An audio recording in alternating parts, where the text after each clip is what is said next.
privilege fails you, Charli D'Amelio. How far can pretty privilege get you? Pretty far. Pretty far. TikTok star Charli D'Amelio. As you can tell, I'm not one of them. Charli D'Amelio.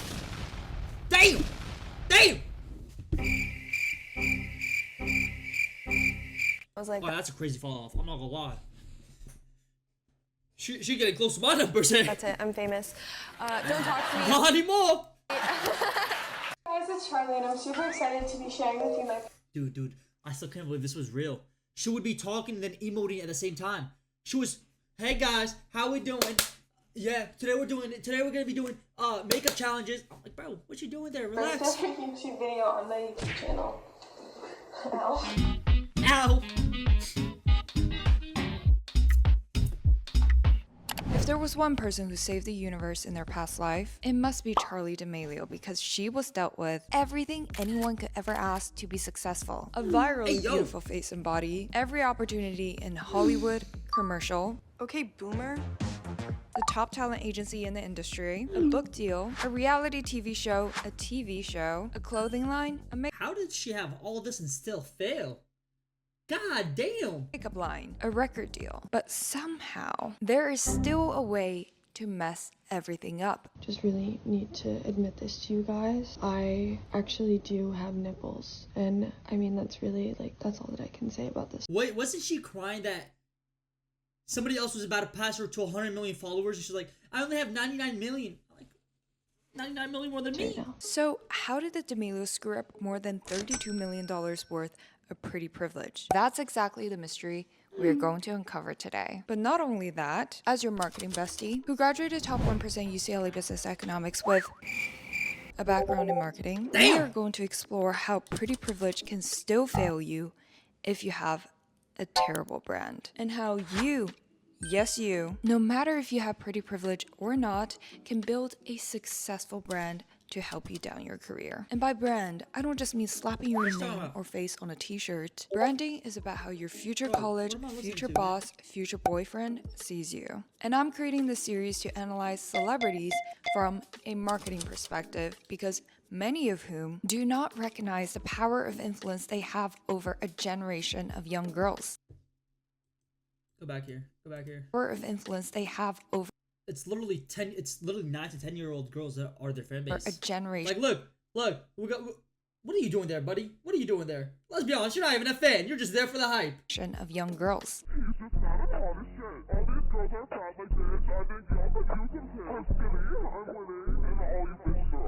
I really don't want to work anymore. And I think it's so important to be aware. You didn't work a day in your life. What you mean you don't work anymore? What job are we talking about? The one you got at, what was it, Walmart for one day? One day? And reflective of the people. I'm taking notes on how to build my brand, really? Yeah, this just ruined my fucking day. I swear to God, I was having such a great day, and then I saw this, and now I don't even want to. I want to go to bed and just forget this day happened. I'm not gonna lie. Like what is this, bro? How are you guys gonna ruin Christmas like you're the Grinch? The Grinch family is real. They are part of it. And despite how terribly the D'Amelio franchise flopped, we will also talk about how they could come back from the lack of brand and the hate they always cry about. I'm upset because I haven't been in any drama. First, we need to understand how the I'm D'Amelios upset I haven't been on any drama. Congratulations, just subtweet somebody. I don't know. every single chance to build a billion-dollar empire. Charli D'Amelio, for those who have never heard of a small app called TikTok, good for you, is a Connecticut high schooler who is not a nepo baby, an Instagram heiress, or a self-made artist. She started creating dance videos on TikTok in 2019 that quickly broke the platform and the Guinness World Record as the first person with 50 million followers on TikTok in April 2020, then 100 million in November 2020. The entire internet and Charli herself was dumbfounded by this success, because while Charli was a dancer, many have claimed her dances to be mediocre. Surely it can't be that people are shallow and that the TikTok algorithm prefers a pretty face, right? Not possible at all. I remember this trend. Bro, I remember this trend. Oh my god, my friends tried to get me to do this. I literally said I would rather do anything else. Of course, Renegade became the Charlie D'Amelio dance because she did it so much better than the original. Wait, didn't she? Yeah, so she stole it from somebody. She literally stole it and said she made it. Oh my god, I remember. Choreographer. And of course, the reason Dixie D'Amelio, Charlie's sister, began blowing up too was that her natural talents blew the platform away. All in all, some people are born on the right side of the beauty algorithm and beauty standard, and they should embrace it. But as the sisters are dealing with this life-changing fame, which in this day means power, which means money, their parents and new team saw a pot of gold. How exciting. There is so much possibility when the hype is only rising for the girls. They were seen as the model citizens of TikTok and basically had the attention of every teenage girl in the nation. There was... Wait, didn't one of the sisters try to like become a singer and utterly failed? And then she cried about it? I don't know. So much potential here for them to grow into let's be honest. icons and role models for the next generation of young girls. But no, the D'Amelio parents said, heck, we are the new Kardashians. And if you're the Kardashians, then being hot is all you need to build a successful business, right? Charmin. And so what happened next was a big, impressive list of business ventures. But if you take a closer look, you'll start to realize that each is very mid, and that the team behind them is not just uncreative, but literally throwing random shit at the wall and hoping that one would stick. Yeah, true. I could tell. So what this is it's a look at your 2021. This is the major things we're focusing on. So we have all partnerships. We have, the different companies you're working with, like, ring lights and starting a clothing company. So, and then you have books and TV shows. The list is so big, we need to first look at physical products and then their digital appearances that led to the ultimate downfalls. From 2020 to 2023 alone, they had their makeup line with Morphe, not exactly a hit, then a collaboration drink with Dunkin' Donuts, a fragrance line, a nail polish collection, a mattress, a footwear brand. Dude, celebrities just slap things on the wall and say, hey, this gotta be it. The first one didn't work. British rap is so garbage. Bro, on God. Bro. What are we talking about here, though? What are we talking about? Do celebrities just stick something on the wall and say, that probably is it. Let's test it. Every year there's a new product, a skincare brand, a popcorn brand, where I don't know which creative genius idea it was to tell the D'Amelios to dress up as Walmart employees. Yep, this was it.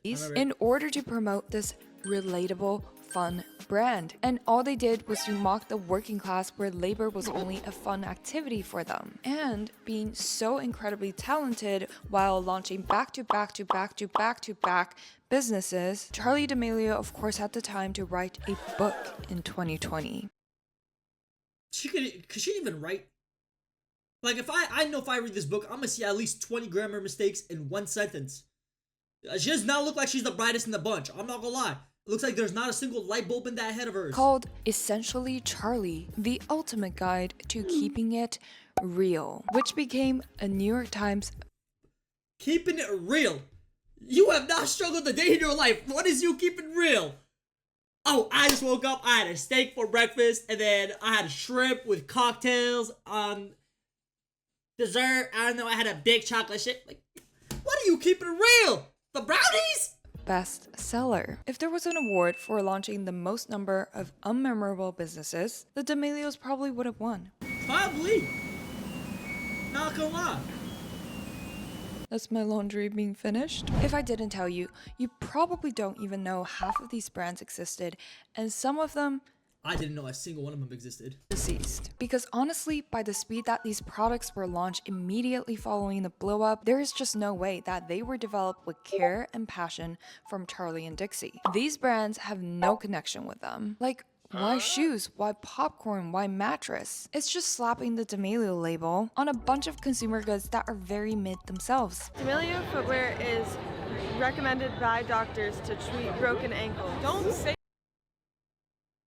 Yeah, I'm gonna take medical advice from Charli D'Amelio. No, you got it. I'm gonna take my medical advice instead of a doctor. Hey, Charli D'Amelio, I got heart problems. What's going on here? What? Like, let me know. You can't say that. I don't care if you like the Kardashians or Hailey Bieber. Yes, they also launched and flopped brands, but the brands that we will remember and rave about are the brands that they care about and rave about themselves. Kim Kardashian is known for her Skims. iconic body, so what does she launch? Skims, Yeah, a shapewear company that has quality products that could sell even on their own. Kylie Jenner, known for her lips, so Mama Chris got her to launch Kylie Cosmetics. Hailey Bieber, the woman is constantly showing her glowy skin, and each launch is super creative and tied to her personally. Emma Chamberlain, vlogged with coffee for 4 years. It just makes so much sense to have a she coffee did. company, and she has I forgot that she did. killer creatives. Alex Earl's merch, very on brand with her personality. The fact that you don't even know the name of the quote-unquote brands launched by the D'Amelios shows you how disconnected they are from these brands. And it is so funny to read Charli D'Amelio's brand inspiration for the shoes as, quote, "We are always in heels, we are walking carpets, we've done all the uncomfortable blister-filled shoes before." So it's been really nice to be able to look into our closets and see, what are we missing and what do we have that we can make better. Clearly, extremely relatable to their teenage girl fan base who walk in heels and go to carpets all day. And clearly, the dream shoes for the teenage boys who follow them because of their hotness. I love you so much. We love you so much. Charli, let's go. I love you, Charlie. You're the go. It's crazy. Oh my god, those are the followers? Oh my goodness. How their entire marketing team never gave a single thought to What is this, bro? You could put me in a marketing space and I would think this is stupid. I could probably come up with a better idea. who the targeted demographic is, because it is not women in their 20s and 30s with actual it's like purchasing power 14-year-olds. who will want to wear these hot pink or electric blue pumps to work, which is probably a hard concept for the D'Amelio sisters to grasp because they never had to work a single day since they had enough money to do whatever they want since 17. And at this point, it is apparent that the main issue is the D'Amelios don't know why people follow them. And frankly, it is hard to answer that question, as many still only know Charli D'Amelio as the famous TikToker who dances and not much more. Surely, That is all she is. I'm sorry to say it, but surely that's all she is, right? She's a TikToker. I don't understand why TikTokers hate being called TikTokers. That's how you came up. TikTok. Nobody would have known you otherwise if it wasn't for TikTok. Like, if I blow up off TikTok and I get thousands of people on my streams, I'm a TikToker. Because I blew up off TikTok. But if I blow up off YouTube and people came from my streams to my, from my YouTube to my streams, I'm a YouTuber and a streamer. Does that make sense? digital appearances should help, right? 2.8 On the personal branding side, although it seems like the D'Amelio family has done so much since Charli became famous on TikTok, everything they worked on somehow only made them less and less relevant and less likable. Don't get me wrong, I respect the hustle of the family, where they really tried to emulate the Kardashian grind and did everything possible to stay relevant. But they did not understand the full price of monetizing your family and what it truly takes for a family to become a money printing machine like the Kardashian clan. Either their team is very It's lazy like or OnlyFans has girls no calling themselves online entertainers cause they're embarrassed to say they spread their legs online. Good point. creativity. Good Since point. blowing up, the D'Amelios launched a podcast because every other You're evil, though. influencer You're evil under for the that. sun did, called Two Chicks Podcast. They made a total of 27 episodes before asking the question, is this what the girls actually want to do, and do they have anything to talk about? Dixie began doing music, and so did Charli. They had their family YouTube channel, which had a lot of backlash since the first episode, where the girls were seen as extremely rude, and in spite of a private chef-made meal, Dixie threw it up in front of everyone, and Charli said it's better to get dino nuggets. Sometimes happens when. Oh God. So dramatic. Do we have any dino nuggets? At this point, You the got a private chef in front of you that could cook you anything you want. And you want to get a $2 meal named Dino Nuggets? Dino Nuggets, really. Yeah, you out of touch. D'Amelio brand was already out of touch. Give me with that their chef. I'm asking you for a steak, for shrimp, for bro, you name it. audiences, who likely don't live in a large mansion with private chefs, but that's okay. They don't have to build a relatable brand. If they want to be more aspirational like Taylor Swift or Billie Eilish, they could keep They their will never be on that level. mystique and stop doing the mediocre family content. But no, the team behind the D'Amelios wanted them to be the Kardashians and put them on a reality TV show even after the YouTube family channel backlash. While they lacked the Yo, what's good, Muncher? How we doing, bro? very essential elements of the Kardashians to be interesting, Oh my god, I'm Yeah, on God. sex tapes, celebrity scandals, divorce, Hey, yeah. their celebrities. This is Twitch we're talking The about. biggest drama they could pull is Charlie and Dixie hating each other. No, I think it's so cute that you riding on my coattails like really worked out for you. No, I mean like That's a crazy thing to say to your sister. I'm not gonna lie. That's a crazy thing to say. I'm not that gonna was lie. your whole life. I mean, 2 years compared to 18, it's like really different. Yeah. Which is so hard to watch because it's not authentic. I was caught off guard and then expected to be like, oh my god, this is so perfect. You know what? Why don't you put this song on my album? We could do it together. And probably did damage their relationship as a family. What the hell just happened? Like, I thought you were the only person I could really trust in the world. That's not fair to me. Let's do some research.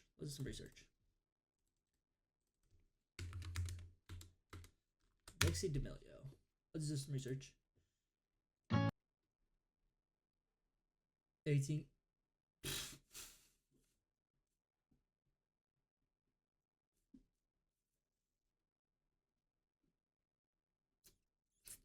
A world tour and 86,000 views. That's a world tour. Alright. Charlie D'Amelio. She don't even pop up, bro. Change that last name, gangy.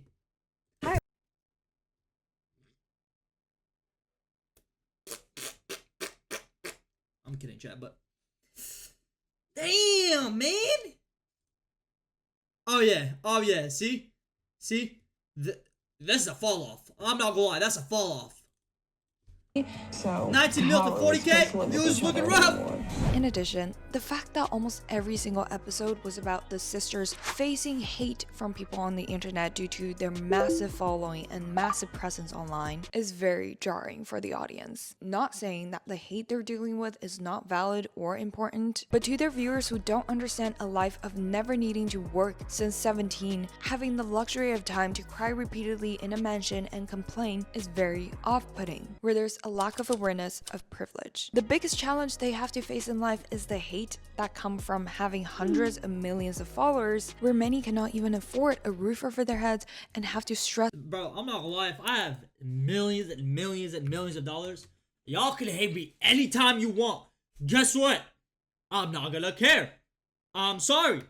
I am not gonna care, bro. You gotta understand. Why the fuck would I care if I have multi-million dollars, bro?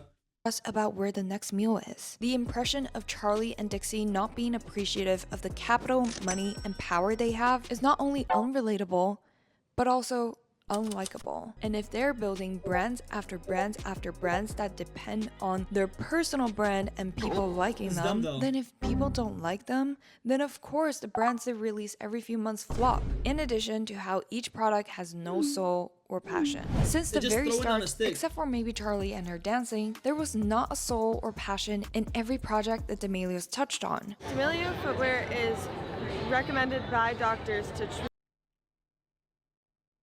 broken ankle. Don't say, you can't say that. Not sure if Dixie D'Amelio even wanted to be a TikTok star or singer, while always being overshadowed by Charlie. it's always your time. Oh yeah, I agree, When the Polly. entire Oh, I agree. I 100% agree. enterprise was born because of the lucky, or perhaps unlucky, pretty privilege without a soulful connection, it is doomed to fail. As soon as the halo effect of a pretty face or body gets tiring and loses its shine. All in all, I do think Charlie and Dixie are sweet girls and handle way too much pressure from their team and perhaps even their parents, who just I feel like their want to parents milk low-key the ruined everything. out of their fame and youth. But like I said before, a brand cannot just be built in one day. And you can't just launch 20 things in 4 years hoping one will stick if you don't have an ounce of passion for any of them. So what does make sense for the D'Amelio brand, and how could they create something sustainable without further decreasing their likability? First, they need to make a very conscious decision of whether they want to be influencers or celebrities, which are two very separate concepts. If they just want to play a role that is aspirational, did they not get banned from the red show? What is it called? The red walk? Because they were like, we do not want celebrities. Literally said, we do not want any TikTokers. They are not celebrities. Did they not happen? then don't overexpose themselves by appearing on every show network possible. Keep the mystique. And if they want to be influencers, they need to be way more self-aware and aware of what is normal outside of their multi-million bubble. Stop pretending that they are just a normal family only worth $32 million in a mansion, and be more respectful towards the audience that they've been cashing out on. And stop contradicting themselves by stop pretending to be dramatic and problematic in their shows for the sake of views, and just stay true to who they are. And maybe they don't care about music, popcorn, mattress, and that is okay. Which brings up second, they need to stop launching brands. The next brand launch needs to be something so thoughtful and something they absolutely love, because so much but what are they gonna care about? They have so much money where it's like trying to find a pin in a haystack. You might get a little bit more money, but it's not really gonna affect it. So why would you even stick in there and get your finger? Oh, I just got a cut on my finger, which is a cut on their brand.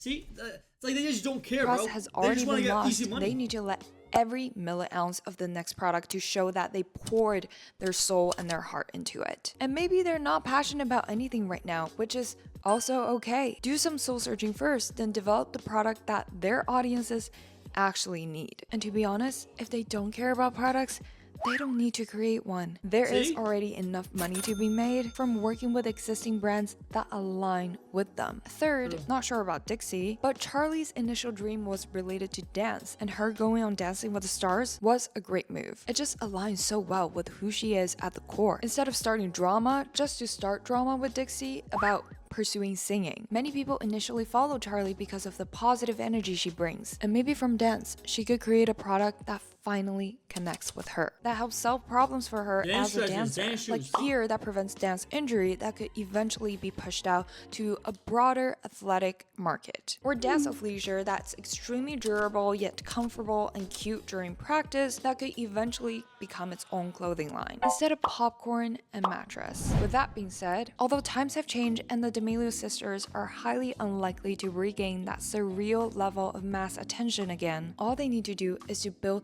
a stronger connection with their existing massive following, instead of treating them like cash printing machines to feed soulless products to. But a lot of celebrities and influencers do that already, though. Y'all just don't really see it.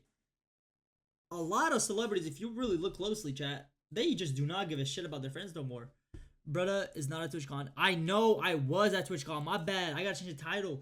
But yeah, bro, that's what it is. Stop doing and saying problematic, offhanded things or complain about their privileges to be further disliked. I really don't want to work anymore. Pretty privilege can get you far, but cannot last a lifetime. Ultimately, it still comes to good intentions, authenticity, and hard work to build a long-lasting brand, which I do believe the D'Amelio sisters are capable of, and can have a rise to their careers again if they choose to use their influence for good impact. That's how to grow real influence instead of 11.6 billion likes. I don't even have a million of that. Pretty follower account. W video, YouTube. Please make sure to like, comment, subscribe. Alright, I'm live every single day on twitch.tv K1dram. Link is in the description. I'll see you on the next video. Bye.